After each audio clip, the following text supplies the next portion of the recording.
The hallway had grown a little longer every night. At first, Mara blamed exhaustion. After all, grief had a way of stretching everything: time, rooms, silence. Her father's house had always been narrow and cramped, but since the funeral, the corridor between her bedroom and the bathroom felt wrong. 11 steps instead of the usual 7. She counted them barefoot at 2:13 a.m., the floor cold and breathing faintly beneath her feet. Breathing. She froze. The sound came again, a slow, wet inhale, exhale, like lungs learning how to work for the first time. It seeped from the walls themselves. Mara backed into a room and slammed the door, heart hammering so loudly she was sure the house could hear it. Sleep didn't come after that. The next morning she measured the hallway with a tape measure. It was normal, perfectly normal.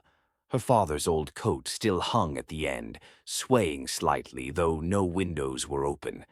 That night the hallway had 13 steps. At the end of it, the coat was gone. In its place stood a door. Mara knew the house. It had no room for extra doors. Yet there it was, raw wood, unpainted, with something scratched into it again and again, deep enough to splinter the grain. "Let me finish." She tried to scream. The sound stayed in her throat. The door creaked open on its own. Inside was a room that smelled like hospitals and rain. The walls were lined with mirrors, and in every one she saw her father, thinner, paler, eyes too wide. His mouth opened, but the voice that came out was wrong, layered, crowded. "I didn't get to say goodbye," it said. "You left me here." Mara shook her head, tears burning. "You died." The thing smiled with her father's face. "Not all of me." Hands pushed from behind the mirrors, dozens of them, pressing, stretching the glass outward like skin. The hallway behind her inhaled sharply.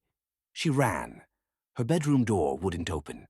The knob twisted uselessly as the hallway shortened, compressing, forcing her toward the room, toward the hands, toward the voice that now begged, then laughed, then whispered her name in the exact way her father used to when she was a child and afraid of the dark. The last thing she felt was a hand on her shoulder, loving, familiar, impossibly cold. The house was quiet the next morning. The hallway was 7 steps long again. And from behind Mara's bedroom door came the sound of someone breathing, slowly practicing how to be human.